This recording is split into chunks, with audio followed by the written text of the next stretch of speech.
Hello, I'm Susan Thomas, and I'm the archivist here at Springhill Avenue Temple, which happens to be the oldest Jewish temple in the state of Alabama. It was founded in 1844.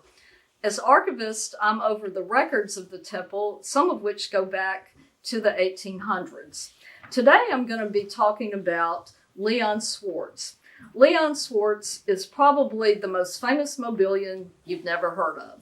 And I get this all the time. I'm always telling people about Leon and nobody's ever heard of him. So my mission today is to try to give you a little bit of information about this person, Leon Schwarz, whom I think played a very important role in the history of Mobile. Leon was born in 1872 in rural Perry County, Alabama. As a teenager, he came to Mobile, boarded with Mobile relatives, and at the time became very interested in the local militia. He was very big into drilling and going to the encampments, and even as a 14-year-old, he could participate as a junior militiaman. This was important because later on, the military played a very big role in his life. After finishing high school in Mobile, he moved to Tuscaloosa.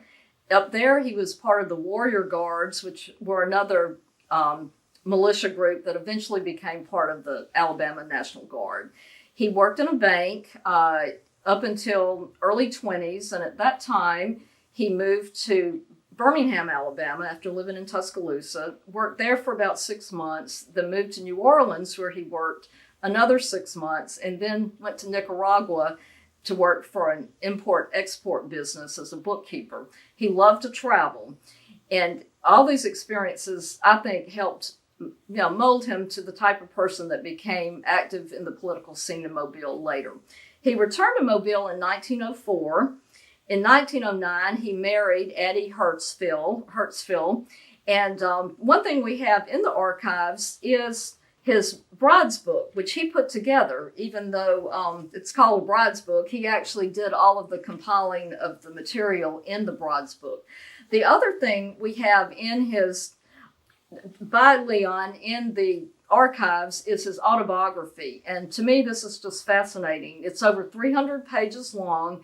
He compiled it later in life. He did not write it as he went like a journal, but he went back in the 40s and wrote about growing up in rural Alabama and then moving to Mobile and all of his experiences up until he returned to Mobile.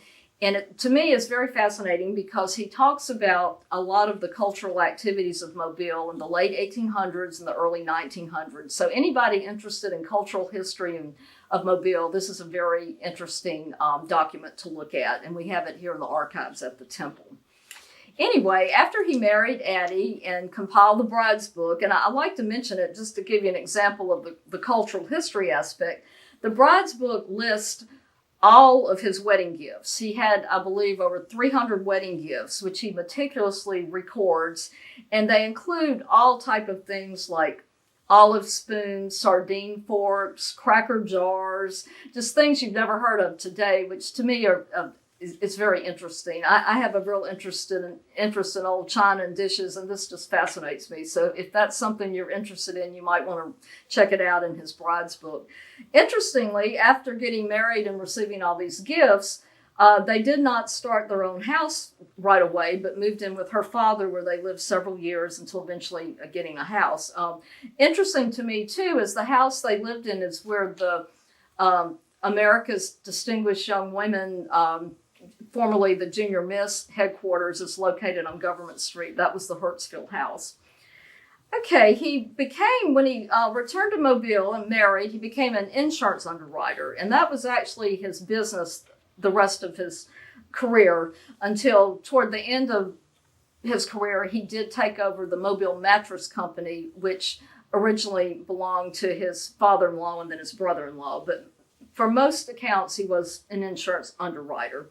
But all the time he was working in insurance, his big love was still the military. He continued to be in the reserves. Earlier, he had been called up for the Spanish-American War for a very short period of time. And then in the 1900s, when war was breaking out in Europe, he was very big in the preparedness movement. And this was a movement all across the country where people were encouraging local businesses to allow their employees to take time off to serve in the military, to serve in the Guard, because people felt like America was going to get involved in the war. And of course, eventually America did. And Leon was very big in the preparedness movement. Mobile in 1916 was sponsoring a very large 4th of July parade to encourage preparedness. He was very active in the committee planning that. Unfortunately, he didn't get to participate because a week beforehand, or a few days beforehand, President Wilson mobilized all of the state National Guard troops to get ready for the eventual war. It was before war was actually declared. So he went into training in Arizona, and before he could return home, war was declared in Europe, and his regiment went to France. But by the time they got there, the war was almost over. So even though he was very big into military interests, he never saw active combat. But he was just thrilled to be a part of it. He mustered out as a captain, and even the rest of his life, he was still active in the Alabama National Guard. So military service was very important to him. One of his claims to fame was he helped found the American Legion at the end of World War I, and he was very active in American Legion activities throughout the rest of his life. That was something that he felt was very important. Now, about the time World War I ended, his autobiography ends, and we think that he would have written more, but he died in 1943. But between the end of his autobiography and when he actually died was when he had an active political career in Mobile. A lot of what we've learned about his political career can come from 10 scrapbooks that he compiled. So in addition to the autobiography, he put together 10 scrapbooks, and they are at the Mobile City Archives, the municipal archives, and they're available for viewing. And they tell a lot about what was going on in Mobile during this time period. In 1924, his old friend, William Brandon, who was at the time governor of Alabama, Leon had known him back in his Tuscaloosa and Birmingham days. Governor Brandon appointed him to be sheriff to fulfill the term of a sheriff that had been indicted on some embezzlement charges. So he fulfilled the last 2 years of that person's tenure as sheriff.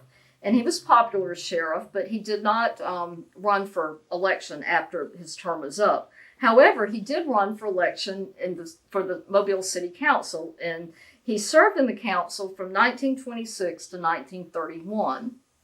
And during that time, he rotated in as mayor on 2 different occasions, 1927 to 28 and also 1930 to 31. And he was considered a very progressive mayor. Jay Higginbotham, a Mobile historian, wrote an article about him and included him as one of the most memorable mayors of the 20th century. And this was a quote from Jay about Leon. He was a popular and proficient mayor, noted for his integrity, dedication, and modern business methods. And he left behind a legacy of honesty and efficiency. And I thought it was interesting when he was mayor, one of his big things he promoted was quality of life issues for the city. They weren't called that then, but he felt like the city needed to be beautified. He said he wished he had $50,000 to $100,000 to spend on beautifying Mobile. He felt like the prettier the city looked, the more likely it was to bring in businesses and people traveling and whatever. So he's kind of ahead of his time with those type of issues. He also, and this would have been in the 30s, advocated historic preservation. He felt like old buildings should not be destroyed in order to build a modern city. And on one occasion, he was very complimentary of the old courthouse downtown and made the comment he hoped it would always be there. Of course, it's not. So, but he did have some foresight when it came to historic preservation that I think is very interesting. He also had an interesting take on reckless drivers. This, to me, was very interesting, considering this is the 30s when there probably weren't that many automobiles downtown. But evidently had had a run-in with a reckless driver, and he said this in a speech at one time. Are we to go through life begging and pleading with reckless drivers not to maim and kill us and our children? No, the way to curb irresponsible driving is to bring every offender, rich or poor, into court and to mete out such punishment as will make the thoughtless driver remember it to his dying day. So that was a big issue with Leon, was reckless drivers. But he was considered a very stable, good mayor at the time. Again, we don't hear much about him. He served, the other commissioners were Harry Hartwell and Cecil Bates, and we had Hartwell Field for a while, and we had Bates Field, the airport, but we don't have anything with Schwartz's name on it that I know of, except a boat landing on Dog River. So he did warrant that, but I feel like it's kind of sad that his name is just not out there with everybody else, because he was very active in the community. I've only touched on a little bit of what he accomplished, but he was very, very involved in civic organizations. Although he was Jewish, he was one of the top fundraisers for the YMCA. He felt like the YMCA was good for anybody of any religious creed, and felt like it made a better person to be a part of it. And he participated in a fundraising drive and raised thousands of dollars for the YMCA. When he was in the service, he was very active in trying to establish different recreational facilities for servicemen. And one chaplain actually said about him once that Leon Schwarz was the best Jewish Christian that they had, or something to that effect, because he was very active in advocating religious services and facilities for both Christian soldiers and Jewish soldiers, which I thought back in the day that was a very progressive way to be. He was president of many local boards, or served on boards, the Red Cross, the I believe the Kiwanis Club, the YMCA, like I mentioned. At his own temple here, it wasn't Springhill Avenue Temple at the time, it was Government Street Temple, and it moved in 1955. But at Government Street Temple, he served as president from 32 to 34 during the Depression, and he was known for his good skills at maintaining the budget during a rough time. He was very careful with the money, so he was always considered a very efficient money manager, no matter what he was involved in. Unfortunately, as I mentioned, he died in 1943 of a heart attack before he completed his autobiography. I really wish he could have lived to finish it. I think if he had written about this period of time when he was sheriff, when he was commissioner, when he was mayor, I think it would have been fascinating. Unfortunately, we don't have that. We do have some letters and newspaper articles about him from that time period. When he died, his funeral was really covered widely in the paper.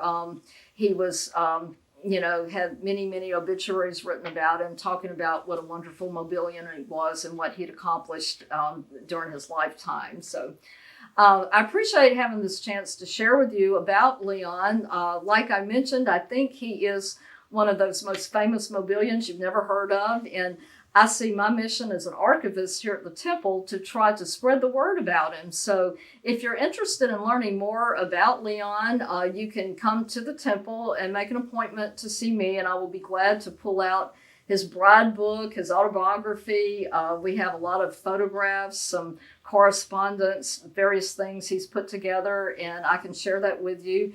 And you can contact me at Springhill Avenue Temple, and I believe the phone number and my email will be on the film at the end. So thank you again for giving me time to speak with you today.